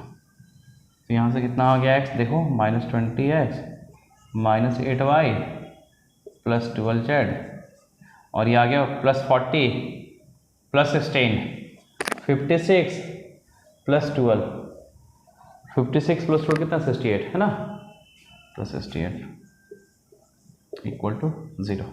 यहाँ कुछ कट रहा है देख लो, 4 1 4 7 जो, हाँ 4 से कट रहा है बच्चों, दिस इज, है ना, ये क्या हो गया -5x -2y + 3z, और ये 4 1 4 7 जो, ठीक है ना। यहाँ तो कोई डाउट, अब ये फॉर्मूला भी देख लीजिए आप, है ना, एक फॉर्मूला में यहाँ बता देता हूँ बच्चों, ये सब सारे क्लियर है, मिटाओ इसे, ठीक है। देखो हम लोग को ये मालूम होना चाहिए किसी भी पॉइंट से बच्चों, है ना, ये पॉइंट मान लो this is x1 y1 z1, ठीक है, इससे इस प्लेन का डिस्टेंस मतलब परपेंडिकुलर डिस्टेंस, है ना, ध्यान रखना। तो दिस इज d, तो परपेंडिकुलर डिस्टेंस क्या होता है, ये प्लेन है मेरा ax + by + cz + d = 0, तो d इसका क्या है, दिस इसका यदि मैं डिस्टेंस लिखो फ्रॉम दिस पॉइंट, तो डी यहाँ आएगा बच्चों, डी इक्वल टू इस पॉइंट को सीधा इसमें सेटिस्फाई करो, कितना आएगा ax1 plus by1 plus cz1 plus D upon, है ना, जो a b c का कोफिशिएंट है उसको स्क्वायर में ले लो, a square plus b square plus c square, और ये पूरा का मॉड, है ना, ये मॉड आएगा पूरा। दिस इज द डिस्टेंस, मतलब इस पॉइंट को क्या करो, सीधा इस पर सेटिस्फाई करो, ठीक है, अपॉन जो x का कोफिशिएंट है, y का कोफिशिएंट, z का कोफिशिएंट है, उसका स्क्वायर रूट करके ऐसे लिख दो स्क्वायर, तो हो गया आपका ये प्लेन का इक्वेशन आ गया बच्चों मेरा, ठीक है। अब किस पॉइंट का डिस्टेंस चाहिए, इस पॉइंट का डिस्टेंस चाहिए, तो चलिए हम लोग यहीं पे लिख लेते हैं, है ना, इसको मिटा दूं मैं, यहाँ पे देख लो बच्चों, है ना, बस यहीं पे क्या कर रहा है, इसको मिटा के यहाँ पॉइंट लिख देते हैं। पॉइंट क्या है मेरा 7, इसी पॉइंट से चाहिए ना, 7 - 4 - 3, ठीक है। और ये प्लेन का इक्वेशन भी आ गया हम लोग के पास, क्या है, दिस इज, है ना, -5x - 2y plus 3z plus 17 = 0। कोई दिक्कत? तो यहाँ से d कितना आ गया बच्चों, d = आ गया, है ना, इस पॉइंट को सीधे इसमें सेटिस्फाई कर लो, इस पॉइंट को इसमें सेटिस्फाई करो, तो आएगा -5 × 7 - 2 × -4 प्लस 3 × कितना आएगा, -3, है ना, 3 × -3 प्लस 17 अपॉन ये स्क्वायर रूट कितना आ गया, 5 square plus 2 square plus 3 square, और इसका मॉडुलस, ठीक है। तो कितना आ गया बच्चों, देख लो आप, ये -35 plus 8, this is -9 plus 17 upon square root of 25 4 29 और 9 38, ठीक है ना। तो दिस इज द डिस्टेंस, कितना आ गया देख लो आप, यह 44 और 25, तो हो गया 19, ठीक है। This is 19 upon square root of 38, ये कटेगा, 2 से कट रहा है ना, देखो, है ना, 2 × 19 आएगा, है ना, तो काट सकते हो इसको, कितना आ जाएगा, this is √19/2, this is answer, ठीक है, दिस इज द आंसर बच्चों। तो ऐसा आप कर सकते हो, क्लियर है। तो ध्यान रखना ये, है ना, जब भी करना हो ऐसे कर ले, नहीं तो आप ये फॉर्मूला जो बताया था डायरेक्टली आपको बच्चों कार्टेशियन का, तो वैसे भी कर सकते हैं आप, नहीं तो आप ऐसे कर सकते हो, ठीक है। तो हो गया, चलिए अब हम लोग नेक्स्ट क्वेश्चन की तरफ चलते हैं बच्चों, आइए। चलिए आइए हम देखते हैं नेक्स्ट क्वेश्चन, है ना। नेक्स्ट क्वेश्चन क्या लिखा हुआ बच्चों, लिखा हुआ a circle with centre 2, 0 with largest possible radius is inscribe in an ellipse, ठीक है। और इलिप्स क्या दिया हुआ है, ये दिया हुआ है, this is x² / 36 plus y² / 16 = 1 if circle passes through. साथ में लिखा हुआ है बच्चों कि ये जो सर्कल है वो कहाँ से पास कर रहा है, 1, अल्फा से, देन 5 α² की वैल्यू चाहिए मुझे, क्या चाहिए मुझे, 5 α² की वैल्यू चाहिए, ठीक है, क्लियर है। चलिए आइए देखते हैं हम लोग। तो ये लिखा हुआ है हाँ कि मुझे मेरे पास इलिप्स गिवन है बच्चों, आइए इसको हम सॉल्व करते हैं। क्वेश्चन नंबर 24 यहाँ देखते हैं बच्चों हम लोग, है ना। चलिए यहीं से स्टार्ट करते हैं, क्वेश्चन नंबर 24, ठीक है ना। तो यहाँ से स्टार्ट कर लेते हैं। ये क्या बोल रहा है बच्चों कि आपका जो है ये जो क्या लिखा हुआ है, जो सर्कल इंस्क्राइब्ड है, ठीक है ना, इन एन इलिप्स। अब वो सर्कल ऐसा इंस्क्राइब्ड होना चाहिए कि उसका क्या हो, रेडियस लार्जेस्ट हो, रेडियस क्या हो, लार्जेस्ट लिखा हुआ ना, लार्जेस्ट पॉसिबल रेडियस। तो चलिए ये मान लेते हैं इलिप्स है। इलिप्स का इक्वेशन क्या है बच्चों, देखो, है ना, ये लिखा हुआ है x² / 36 प्लस y² / 16 = 1। कैसा इलिप्स है, ये हॉरिजॉन्टल इलिप्स है बच्चों, है ना। ये कितना हो गया, दिस इज 6, 0 और ये 0, 4। अब क्या बोलता है कि इसमें एक सर्कल इंस्क्राइब्ड है और जिसका क्या है, सेंटर क्या है, 2, 0। तो यहाँ पे मान लेते कैसे भी बच्चों, है ना, कैसे मान लेते हैं, 2, 0 इसका रेडियस है, सेंटर है, क्लियर है। चलिए तो इसको कैसे अप्रोच किया जाए बच्चों, और ये बोला this circle is also passing through 1, alpha. मान लो कहीं से पास कर रहा है 1, अल्फा से, ठीक है ना, 1 कॉमा अल्फा, वैसे 1 इज पॉजिटिव है ना, 1 कॉमा अल्फा ऐसे ही जनरल में ले लिया मैंने, ठीक है।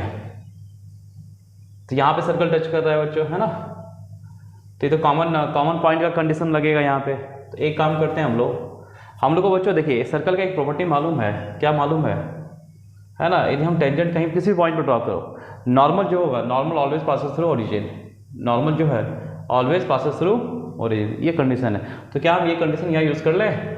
चलिए देखिए, मान लेते यहाँ पे कोई टेंजेंट है, यहाँ पे एक नॉर्मल ड्रॉ किया, दिस इज नॉर्मल, ठीक है। ये नॉर्मल कहाँ से पास करेगा? 2,0 से। तो क्या ये हम नॉर्मल का इक्वेशन लिख सकते हैं बच्चों? इक्वेशन ऑफ नॉर्मल, देखो जो नॉर्मल है वो क्या है, इलिप्स पे भी नॉर्मल है और सर्कल पे भी नॉर्मल है।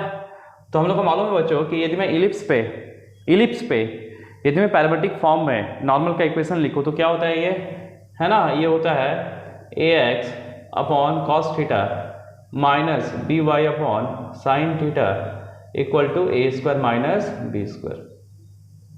कोई दिक्कत बच्चों? यहाँ पे a कितना है, a 6 and b is 4, ठीक है। वैल्यू पुट करो यहाँ पे, तो नॉर्मल का इक्वेशन क्या हो गया, 6x cos theta upon cos theta minus 4y upon sine theta equal to a square, मतलब क्या हुआ, 6 स्क्वायर माइनस 4 स्क्वायर, है ना, 36 माइनस 24 कितना हो गया, 36 माइनस 24 सॉरी 16, 20 आ गया, वैल्यू कितना है, 20 आया, ठीक है। इसको इक्वेशन में 1 रख लो बच्चों, यहाँ तो कोई दिक्कत? चलिए ये क्लियर हो गया। अब देखो ये जो नॉर्मल है बच्चों, ये नॉर्मल कहाँ से पास कर रहा है, 2,0 से। ये नॉर्मल कहाँ से पास कर रहा है, 2,0 से। देखो बच्चों मुझे अल्टीमेटली क्या करना है, मुझे अल्टीमेटली यहाँ पे करना है कि इस इक्वेशन, सर्कल का इक्वेशन लिखना है। सर्कल का इक्वेशन लिख लो, फिर उस पर ये पॉइंट पुट कर लो 1 कॉमा अल्फा, और वहाँ से अल्फा निकाल लो, फिर 5 अल्फा स्क्वायर की वैल्यू आप फाइंड आउट कर लो। समझ में आ रहा है ना? तो इतना जो हम लोग कर रहे हैं, क्या कर रहे हैं हम लोग, सर्कल का किसी तरीके से इक्वेशन लिखने की कोशिश कर रहे हैं। क्लियर है बच्चों? चलिए देखिए आगे, यहाँ तक क्लियर है, ठीक है। देखो बच्चों साथ में हम ये भी बोल सकते हैं ना कि इस पॉइंट को हम लोग पैरामेट्रिक फॉर्म में क्या लिखते हैं, a cos थीटा और b sin थीटा, इलिप्स पे है ना। क्लियर है यहाँ तक, कोई दिक्कत? ठीक है। देखिए अब जो इक्वेशन 1 है, इक्वेशन मतलब नॉर्मल जो वो कहाँ से पास कर रहा है, 2,0 से। तो क्या हम लोग इसको ऐसा कर सकते हैं बच्चों, देखो लिखेंगे नॉर्मल पासेस थ्रू है ना 2,0, तो बस 2,0 क्या करेगा, इसको सेटिस्फाई करेगा ना, इस लाइन को 2,0 क्या करेगा, सेटिस्फाई करेगा। तो सेटिस्फाई कराओ, x क्या है 2, y क्या है 0, तो ये पूरा 0 हो गया बच्चों, बचा क्या ये, तो 6 × 2 upon cos theta equal to 20, तो ये 12 हो गया है ना, 12, तो 4 3 5, कोई दिक्कत? तो यहाँ से cos थीटा कितना निकल गया बच्चों, cos थीटा इक्वल टू 3/5, तो sin थीटा कितना आ जाएगा, दिस इज 4/5, कोई दिक्कत? तो मेरे पास sin थीटा cos थीटा आ गया बच्चों। तो यहाँ का कोऑर्डिनेट भी आ गया, देख सकते हो, a क्या है, a 6, तो इसका कोऑर्डिनेट कितना आ गया बच्चों, ये आ गया, दिस इज 6 और cos थीटा 3/5, तो 3/5 कॉमा sin थीटा कितना है 4/5 और b कितना है 4 × 4/5, यानी कितना हो गया 18/5 और 16/5। मतलब यहाँ का मुझे कोऑर्डिनेट निकल गया। देखो यहाँ कोऑर्डिनेट निकल गया बच्चों, ठीक है ना, यहाँ का कोऑर्डिनेट, तो रेडियस आ गया मेरे पास, रेडियस आ गया ना इससे, और ये सेंटर पॉइंट दिया है। तो हम क्या इक्वेशन ऑफ सर्कल लिख सकते हैं, लिखते हैं बच्चों, हम लोग इक्वेशन ऑफ सर्कल लिख लेते हैं। इक्वेशन ऑफ सर्कल कितना आ गया, x माइनस x -2 का होल स्क्वायर प्लस है ना y माइनस 0 का whole square equal to radius कितना आ गया बच्चों, r स्क्वायर यदि लिखें तो r स्क्वायर क्या है, distance between this and this point, तो यानी distance between this and this point, ये कितना निकला 18/5 16/5, तो डिस्टेंस बिटवीन दैम, तो लिख लो बच्चों ये आ गया, दिस इज 2 माइनस 18/5 का होल स्क्वायर प्लस है ना 16/5 का होल स्क्वायर। कोई दिक्कत? ठीक है। तो यहाँ से कितना आ जाएगा, देखिए इसको थोड़ा सॉल्व करने की कोशिश करते हैं बच्चों, x - 2 का whole square plus y square equal to 10 - 18 8/5 मतलब 64/25 प्लस है ना ये 16/5, तो 16 कितना होता है 256 है ना, दिस इज 256/25। ये कुछ कटेगा तो काट लो, देखो कितना आ रहा है 10, 12 10 में 1 3, 320/25। ठीक है बच्चों, यही आएगा ना, देख लो 11 12, ठीक है ठीक। ये कुछ कटेगा काट लो, 5 से काटो, 5 6 जा 30, 25 5 जा 64/5। ये कितना आ गया, जैसे x - 2 का whole square plus Y square equal to इतना आ गया। ये मेरा सर्कल का इक्वेशन आ गया बच्चों, क्लियर है। अब यहाँ पे देखो ये सर्कल का इक्वेशन आ गया मेरा, तो ये कहाँ पे लाई कर रहा है, ये पॉइंट कहाँ पे लाई कर रहा है, सर्कल पे। तो क्या ये पॉइंट को हम यहाँ पे सेटिस्फाई कर ले, है ना, तो कर लो। x कितना 1, तो 1 - 2 का whole square plus alpha square equal to 64/5। तो कितना हो गया 1, ये 1 उधर जाएगा तो अल्फा स्क्वायर इक्वल टू कितना हो गया बच्चों 64/5 माइनस 1, 5 64 में 5 घटाओ 59 है ना, जैसे 59/5।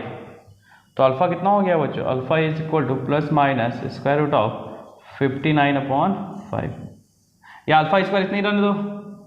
अल्फा स्क्वायर कितना हो गया बच्चों, अल्फा स्क्वायर इक्वल टू 59/5। मुझे क्या चाहिए, मुझे चाहिए 5 अल्फा स्क्वायर। तो यहाँ से लिख लो 5 अल्फा स्क्वायर मतलब 5 × 59/5, 5 5 कैंसिल, योर आंसर इज 59। ठीक है, या तो कोई दिक्कत बच्चों। देखो यहाँ पे मुझे करना क्या था, ध्यान रखना। देखो बच्चों पैरामेट्रिक इक्वेशन, देखो आप लोग क्या करना ना कि जितना भी कोनिक सेक्शन का जितना भी नॉर्मल का इक्वेशन है, टेंजेंट का इक्वेशन है, वेरी इंपॉर्टेंट। नॉर्मल का इक्वेशन, टेंजेंट का इक्वेशन वेरी इंपॉर्टेंट। आप लोग क्या करना, जितने भी सर्कल का हो, पैराबोला का, इलिप्स का हो, हाइपरबोला का, उसको क्या करो आप लोग एक जगह अच्छे से टेंजेंट और नॉर्मल का इक्वेशन लिख लो आप लोग, बहुत काम का चीज़ है। यहाँ पे हम लोग ये किया, यहाँ पे क्या लिखा बच्चों कि यहाँ पे नॉर्मल का इक्वेशन लिख दिया। मुझे थोड़ा सा क्लिक किया कि हाँ सर्कल है, सर्कल में यदि मैं नॉर्मल ड्रॉ करूँ तो कहाँ से पास कर, ऑलवेज पासिंग थ्रू सेंटर। तो वो मुझे थोड़ा क्लिक किया बच्चों, तो मैं यहाँ पे क्या किया, नॉर्मल का इक्वेशन टू द इलिप्स लिख दिया, ऑन द इलिप्स लिख दिया। लिखने के बाद बस उसको क्या किया, यहाँ से इक्वेशन ऑफ इलिप्स लिख दिया। फिर उस इक्वेशन को 2,0 में सेटिस्फाई किया, तो यहाँ से मुझे साइन थीटा और कॉस थीटा निकल गया। साइन थीटा कॉस थीटा निकल गया, मेरा काम हो गया। साइन थीटा कॉस थीटा आ गया। फिर हमको ये भी मालूम है कि इस पॉइंट पे यदि मैं इलिप्स का पैरामेट्रिक मतलब इलिप्स का पॉइंट लिखूँ तो क्या लिखें, A cos theta B sine theta. ये भी समझ में आ गया, तो यहाँ से पॉइंट आ गया, साइन थीटा कॉस थीटा आ गया, ए भी दिया ही है, तो ये पॉइंट आ गया, ये पॉइंट आ गया बच्चों। तो क्या हो, ये एक सर्कल आ गया, सर्कल का रेडियस आ गया, सेंटर गिवन है, इक्वेशन ऑफ सर्कल लिख दिया। फिर ये पॉइंट क्या सर्कल पे लाइक कर रहा है, तो उसको वहाँ पे सेटिस्फाई कर दिया, तो मेरा आंसर फाइंड आउट हो गया। और कुछ नहीं किया बच्चों, क्लियर है। तो चलिए हम लोग नेक्स्ट क्वेश्चन की तरफ चलो बच्चों, है ना, इसे आप अच्छे से लिख लो। चलिए हम लोग नेक्स्ट क्वेश्चन 25th क्वेश्चन के नंबर की तरफ चलते हैं बच्चों। देखिए, आइए देखते हैं। तो बस ऐसे ही करना है, समझ में आ रहा है ना, ऐसे ही करना है बस। इस बार का क्वेश्चन लेकिन बहुत मतलब क्या बोलूँ, ठीक है, मैं एग्जाम का टेम्परामेंट के बारे में अलग बात है बच्चों, क्योंकि वहाँ पे इजी क्वेश्चन भी क्या लगते हैं, थोड़ा टफ लगते हैं, है ना। लेकिन चलो यदि मैं स्टूडेंट पॉइंट ऑफ व्यू से बोलूँ तो ये मॉडरेट है, मोटा मोटी मॉडरेट है ना। मॉडरेट से भी इसका क्या है, लो हम बोल सकते हैं, ठीक है। चलिए आइए हम लोग क्वेश्चन नंबर 25 देखते हैं बच्चों। क्वेश्चन नंबर 25 देखो, यहाँ पे क्या लिखा है बच्चों कि if alpha is the root of a - bx square plus b - cx plus c - a equal to 0, ठीक है। एंड साथ में कंडीशन ये भी गिवन है कि determinant of a - b b - c - alpha alpha 2 1 1 1 equal to 0 है। तो बोला कि then find relation in A B and C में रिलेशन बताना है कि वो AP है, GP है या HP में है या कुछ नहीं है वो, ठीक है। तो चलिए हम लोग स्टार्ट करते हैं। तो मेरा इक्वेशन क्या है, इक्वेशन लिख लो बच्चों पहले आप, है ना। इक्वेशन है a - b x square plus b - cx plus c - a equal to 0, यही है आपका, ठीक है। तो यहाँ पे क्या हो रहा है बच्चों कि अल्फा क्या लिखा हुआ, alpha is the root of this, इसका रूट क्या है, अल्फा है। 2 रूट होगा लेकिन एक रूट दिया हुआ है यहाँ पे, या अल्फा इज द रूट दिया है। तो देखो बच्चों यहाँ पे ध्यान देना, यदि मैं केवल इसको देखो a - b b - c c - a, यदि इनको आपस में ऐड करो तो वैल्यू क्या आएगा, 0 आएगा। इसका मतलब क्या हुआ कि x की वैल्यू यदि मैं 1 रखूँ, x की वैल्यू 1 रखूँ तो वैल्यू क्या आएगा, 0 आएगा। तो 1 क्या है, 1 is the root of this equation, है ना। यानी क्या हो गया, अल्फा की वैल्यू कितना आ गया, 1 आ गया, डायरेक्टली आ गया बच्चों। यदि मैं यहाँ पे x की वैल्यू 1 रखूँ तो ये क्या हो रहा है, इसकी वैल्यू 0 हो रहा है, यानी 1 क्या हो गया, 1 is the root of this equation, और अल्फा क्या है, इसका रूट है, तो अल्फा इक्वल टू 1 आ गया बच्चों। ठीक है, तो चलिए यहाँ से हो गया, फिर यहाँ पे अल्फा की वैल्यू रख दीजिए और रिलेशन निकाल लीजिए आप, a minus B, B minus C, C minus A, फिर 1 1 2 और ये 1 1 1 इक्वल टू 0। कोई दिक्कत? तो क्या किया जाए, हाँ दिस माइनस दिस कर लेते हैं, तो ये दोनों टर्म 0 हो जाएगा। ठीक है बच्चों, ये दोनों टर्म 0 हो जाएगा।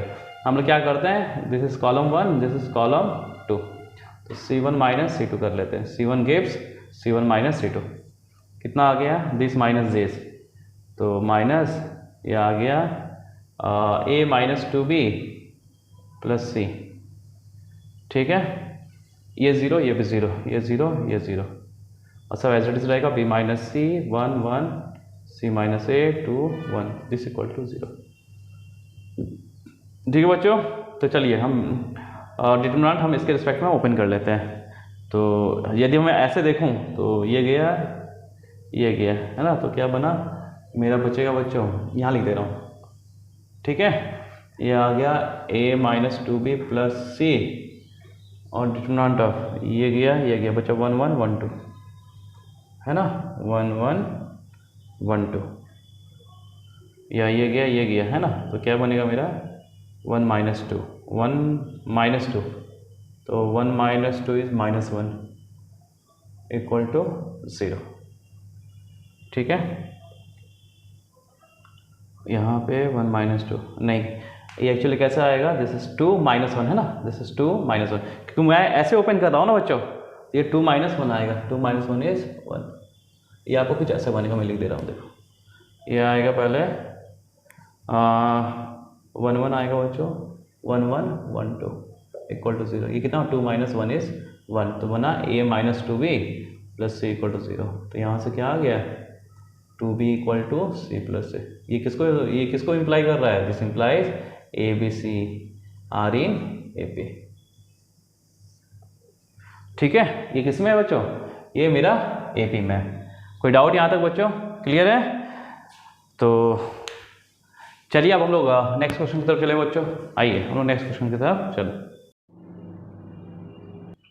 आइए बच्चों हम नेक्स्ट देखते हैं ना, यहाँ पे क्या लिखा हुआ है, क्वेश्चन नंबर 26 है ना, in triangle ABC point D in triangle ABC दिया है। अब ट्राइंगल कैसा दिया है पता नहीं, है ना, यहाँ पर ट्राइंगल कैसा गिवन है बच्चों आपको नहीं मालूम, बस ये ट्राइंगल गिवन है, in triangle ABC D divides BC in the ratio 2:1, A divides AC in the ratio to 1:2 and F divides AB in the ratio 2:1, then find the area है ना of triangle DEF upon area of triangle ABC, ये हमको find out करना है बच्चों, clear है? अब ये क्या, अब देखो बच्चों यहाँ पे क्या है, आप ट्राइंगल कुछ भी एज्यूम कर लो, आप इक्विलेटरल ट्राइंगल एज्यूम करो, या आप राइट एंगल ट्राइंगल एज्यूम करो, ठीक है ना, या आप कोई भी ट्राइंगल एज्यूम कर लो, क्लियर है? तो आप कैसे भी लेके इसको कर सकते हो, क्योंकि यहाँ पे कुछ डिफाइन नहीं है, ट्राइंगल कुछ डिफाइन नहीं है, ठीक है ना। लेकिन हम क्या करते हैं, जनरल वे में बच्चों आपको हम बता देते हैं, जनरल वे में बता देते हैं कि हम इसे कैसे निकालेंगे, फिर वहाँ पे आप कैसे भी कर लो, ठीक है। आइए देखते हैं, देखिए बच्चों यहाँ पे क्या लिखा क्वेश्चन नंबर 26, हम लोग देखते हैं 26, यहाँ पे लिखा है ट्राइंगल। कुछ समय के लिए हम लोग मान लेते हैं बच्चों, ये ट्राइंगल क्या हम लोग इक्विलेटर लेके चल रहे हैं, है ना, इक्विलेटर लेके चल रहे बच्चों, चल सकते हैं। तो यहाँ ट्राइंगल के बारे में कुछ डिफाइन नहीं है, तो हम लोग इक्विलेटर मान लेते हैं। चलो इसका भी साइड है, इसका भी साइड है, इसका भी साइड है, मान लेते हैं ये ABC है, और ये एंगल तो मालूम मुझे कितना है 60 डिग्री, है ना, सब 60 है, ये भी कितना है 60 डिग्री, ठीक है।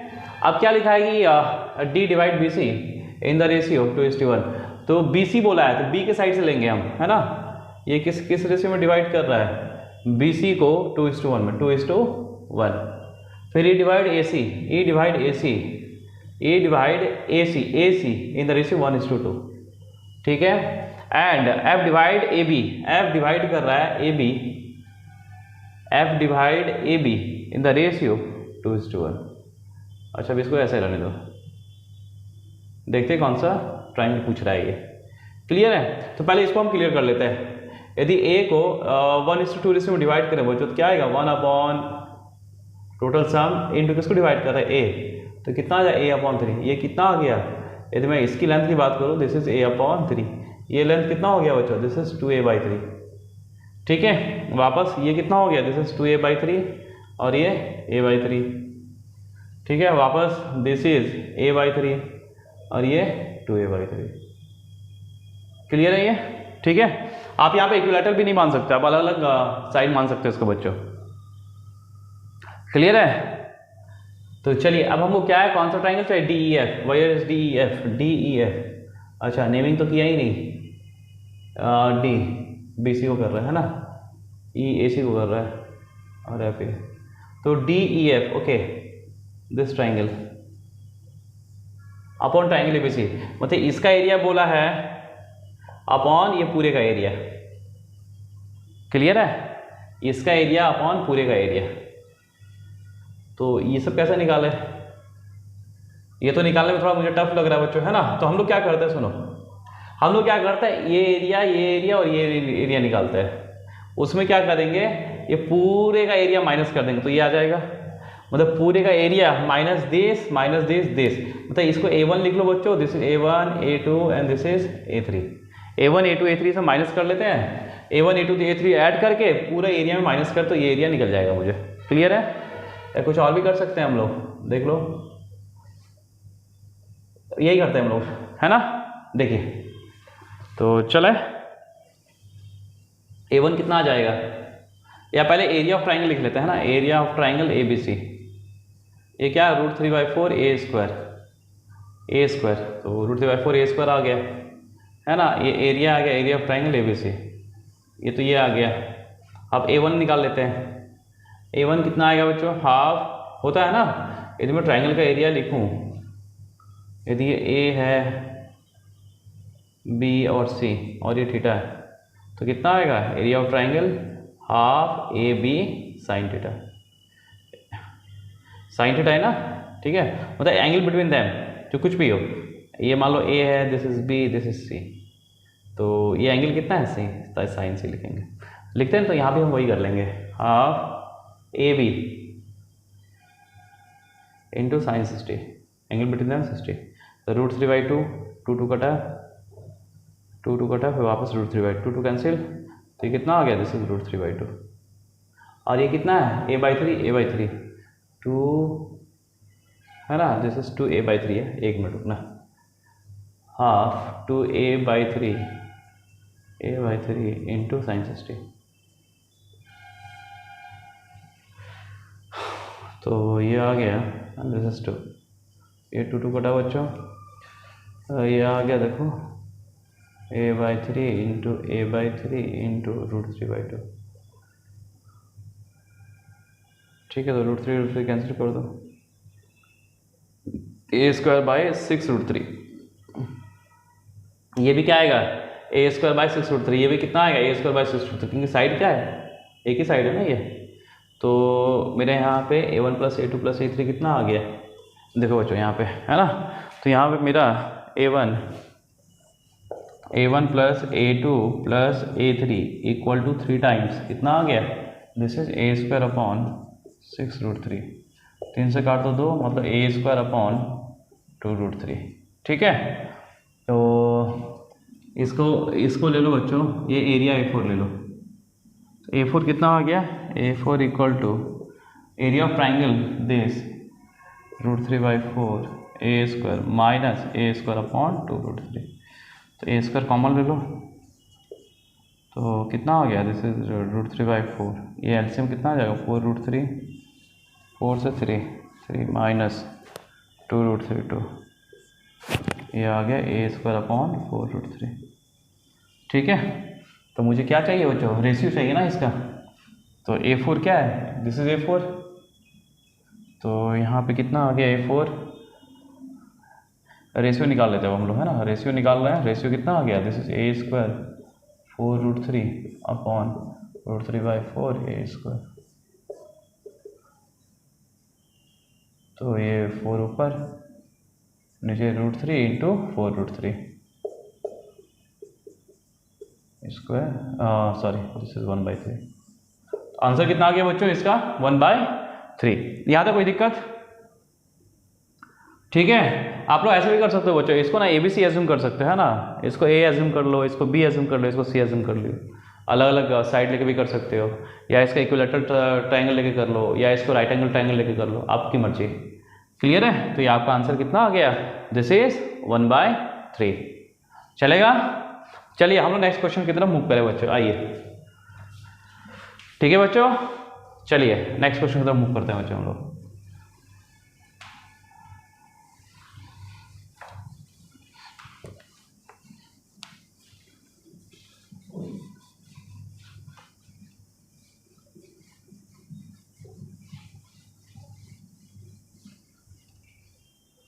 देखिए क्वेश्चन नंबर 27, हम लोग क्वेश्चन नंबर 27 की तरफ मूव कर रहे हैं बच्चों। देखिए ये क्या लिखा हुआ है, इफ है ना, इफ लिखा हुआ है, क्या लिखा है, V dot W, dot product है W के साथ 2 दिया है, U क्रॉस W कितना दिया है, V प्लस अल्फा U दिया है, वेक्टर U गिवन है, वेक्टर V गिवन है, तो मुझे क्या चाहिए, U डॉट W चाहिए बच्चों।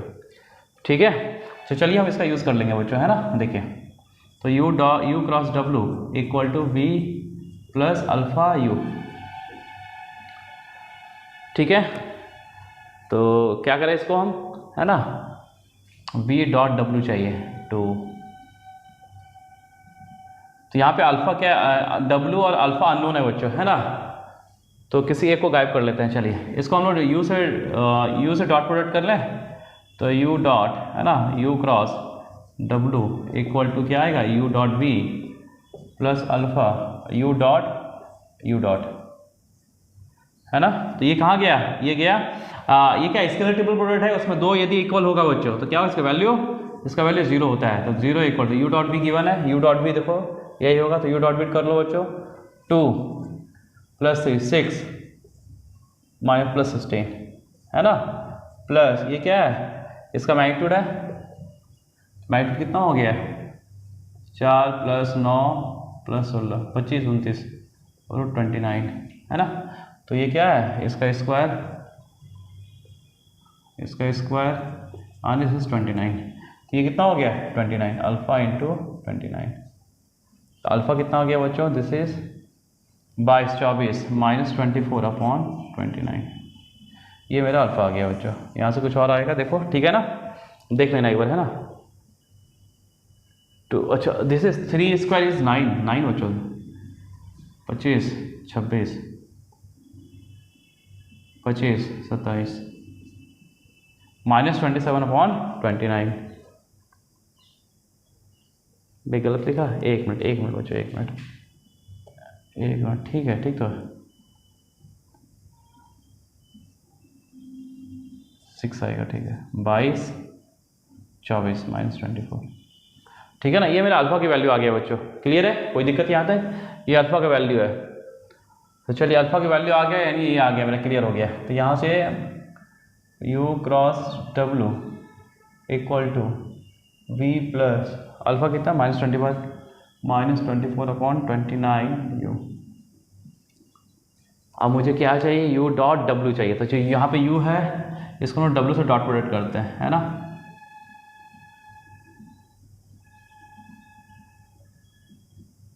V डॉट W गिवन है, yes V dot W given है, तो V dot W minus 24 upon 29 U dot W। तो ये तो कहाँ गया, वापस 2 सेम हो गया, तो ये गया गोज टू 0। अब V डॉट W गिवन है बच्चों, दिस इज 2, ठीक है ना, तो ये 2 आ गया, 0 equal to 2 minus 24 upon 29 into कर लिया, कुछ U डॉट W गिवन है, U डॉट W, अच्छा दिस इज निकालना तो है ये, तो इसको इधर लाओ, तो U dot W equal to 29 into 2 upon 24 12, this is 29 upon 12, ठीक है। प्रोसेस समझ में आ गया बच्चों। तो मेरे यहाँ पे U डॉट W कितना आ गया, 29 अपॉन 12 आ गया बच्चों। तो मेरे पास अभी तक इतनी क्वेश्चंस आए हैं बच्चों, क्लियर है, और नेक्स्ट सेशन का फिर हम सॉल्यूशन लेके आएंगे बच्चों, ठीक है। तब तक आप लोग चैनल में बने रहिए, है ना, और जो अभी तक सब्सक्राइब नहीं किया वो सब्सक्राइब करें बच्चों, शेयर करें, लाइक करें, अपने दोस्तों के बीच में जरूर ये से बताए बच्चों। जो बच्चों अप्रैल के सेशन के लिए बच्चों हमसे जुड़ना चाहते हैं ऑनलाइन ऑफलाइन क्रैश कोर्स के लिए, जेईई मेंस के लिए, ठीक है ना, तो वो हमसे जुड़ सकते हैं। डिस्क्रिप्शन में आपको मैं अपना व्हाट्सअप नंबर डिस्क्रिप्शन में दे दूंगा बच्चों, वहाँ जाके आप मैसेज कर सकते हैं, हमसे पूछ सकते हैं कब कैसा है, नहीं है, फीस क्या है, टाइमिंग क्या रहेगा, ठीक है बच्चों। तो आइए बच्चों, है ना, आइए मिल के हम लोग उज्जवल भविष्य की तैयारी करें। आइए बच्चों, चलिए, ऑल द बेस्ट बच्चों। आप लोग अच्छे से रहिए, स्वस्थ रहिए, मजे में रहिए, मुस्कुराते रहिए और अच्छे से पढ़ाई करते रहिए। बाय, टेक केयर बच्चों, जय हिंद, बाय।